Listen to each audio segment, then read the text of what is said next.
یہ سارے جو بیچارے ٹی وی پہ آ کے بیٹھتے زیادہ قابل احترام ہوتے جا رہے ہیں. میں شیرین مزاری سے کبھی میری بنی بھی نہیں ہے، لیکن پہلی دفعہ جب وہ وہاں اس کی آنکھوں میں آنسو آئے تو میری آنکھوں میں بھی آنسو آ گئے. نہ اس سے میں نے کبھی ملنا، بلکہ وہ اب سیاست میں کیا وہ حصہ لے گی. اس کی تو لاش وہی پڑی تھی ٹی وی کے اوپر جب وہ کہہ رہی تھی کہ میں سیاست میں حصہ نہیں لوں گی. بس کتنی زندگی اس نے لگائی، کس طرح اسد عمر نے یا باقی بھی میں گنتا جاؤں سارے کے سارے یہ لوگ تھے جن کو ہم کام لے سکتے تھے قوم کے لیے. ان کی صلاحیتیں تھیں، لیکن لیڈرشپ جو ہے ہماری پارٹیوں کی وہ پوچھتی نہیں ہے پیچھے والے کے.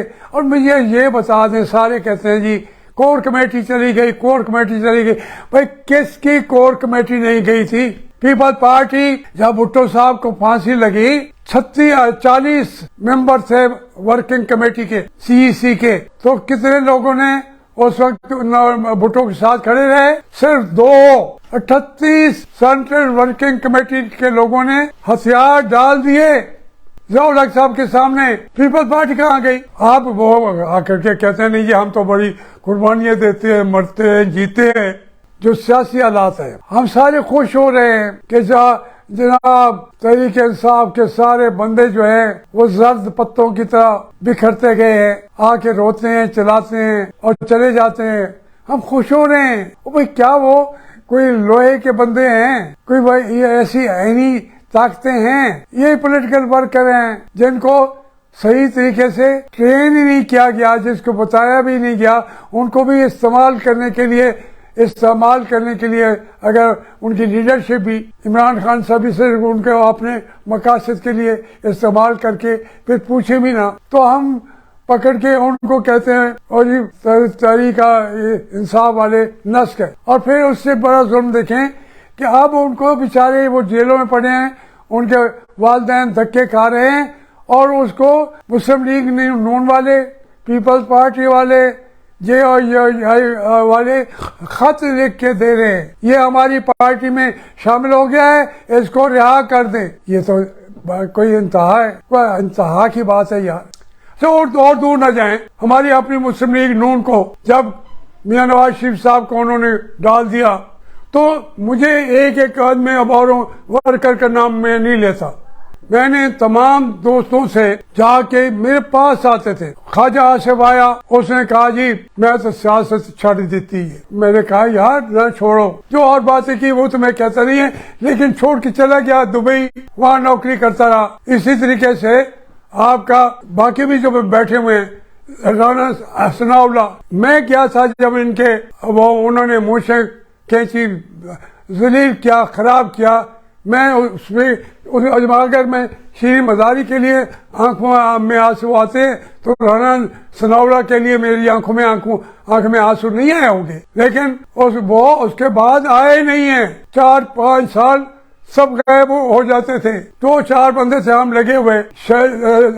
دوسرے جو ہیں ہمارے شاید خاقان نواسی، وہ میاں صاحب چلے گئے سعودی عرب میں، وہ کراچی میں تھے. وہ ایک جنرل کے بیٹے بھی ہیں، ایک جنرل کے داماد بھی ہیں.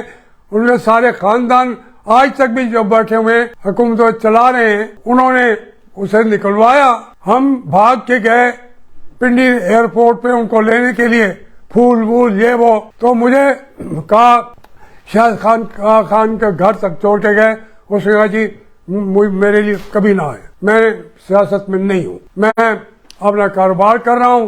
انہوں نے ایک لینڈ بنا لی تھی، حالانکہ اس وقت یہ وزیر بھی نہیں تھے، لیکن انہوں نے بنا لی تھی اس سے پہلے کہ تو کبھی سوچی نہیں تھی. پھر انہوں نے ٹائم ادھر دیا، جب الیکشن آیا تو پھر واپس آئے. میں ایسے گنتا جاؤں گا.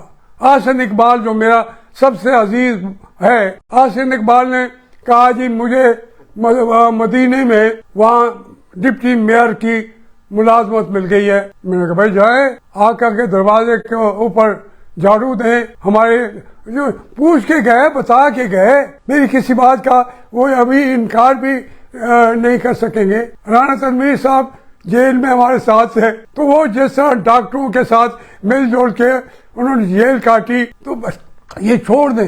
عمران اپنے میاں نواز شریف کے ساتھ کوئی لوگ کھڑے ہی نہیں تھے، بھاگ رہے تھے، باقی چلے جاتے تھے۔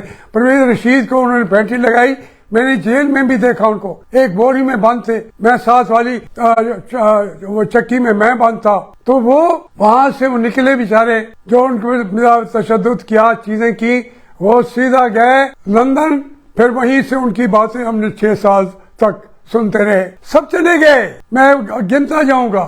اب جو ہمارے ساتھ اپنے سعد رفیق صاحب ہیں، یہ صحیح بات ہے کہ ان کو بالکل پوچھا نہ اپنی پارٹی نے، تو وہ نے کہا کہ میں تو پارٹی میں چھوڑتا ہوں، میں کہیں چلا جاؤں گا۔ میں گھنٹے 2 گھنٹے کی فون کال جیل سے کرتا تھا کہ خدا کے لیے سعد رفیق اسی جگہ پہ کھڑے رہو، اس وقت مشکل کا وقت ہے، جب اچھا وقت آئے گا تو پھر چلے بھی جانا، جو جانا چاہے چلے جائے، اس وقت وہ نواز شریف کا ساتھ نہیں چھوڑنا۔ شیخ رشید آپ اندازہ کریں، ایک دن میرے اوپر اس کو میاں صاحب نے بٹھایا ہوا ہے، میرا وہ احتساب کرنے والا وزیر تھا، دوسری دن مشرف آیا ہے، اور تیسری دن وہاں اس کے گھر گئی کلثوم آبا، تو اس نے کہا میرے گھر سے چلے جائیں آپ۔ یہ تھے لوگ، اب ہم ان کو کہتے رہے یہ ان کے فلانا ڈر گیا ہے، فلانا، ان کے حقیقت بھی یہ ہے کہ یہ اس سے پہلے چلے جائیں، ایوب خان کے دور میں سب کچھ ایبڈو کر دیا، نئی پنیری لگائی، نئے لوگ لگائے، ذوالفقار علی بھٹو کو بھی اسی پنیری میں لگایا گیا، ضیاء الحق نے نئی پنیری لگائی، وہ میں تو اس سے نکل آیا، استعفیٰ دے کے نکل آیا۔ لیکن آپ یہ بتائیں کہ کون کھڑا رہا ہے؟ یہ 4-5واں یہاں پہ فوجیوں نے پلی پلائی سیاستدانوں کو، ورکروں کو، جو ورکر سے اب لیڈر بننے لگے تھے، ان سب کو آپ رات دن خون کے آنسو رو رہے ہیں۔ وہ نہ بھی رو رہے ہوں تو ہم بیٹھ کے خون کے آنسو رو رہے ہیں۔ تو یہ میں آپ سے یہ عرض کرنا چاہوں گا کہ جو ایوب خان نے کیا، بلکہ اس سے پہلے قائد اعظم کے ساتھی جو تھے ان نے نہیں دیا۔ آج ہم بے شک ان کو کہیں، آپ وہ تو کہیں گے، لیکن اگر آپ کے ڈر سے یا آپ کے خوف سے پاکستان، افواج پاکستان زندہ باد کہتے ہیں، تو اس طریقے سے نہ کہلوائیے۔ میں کہتا ہوں افواج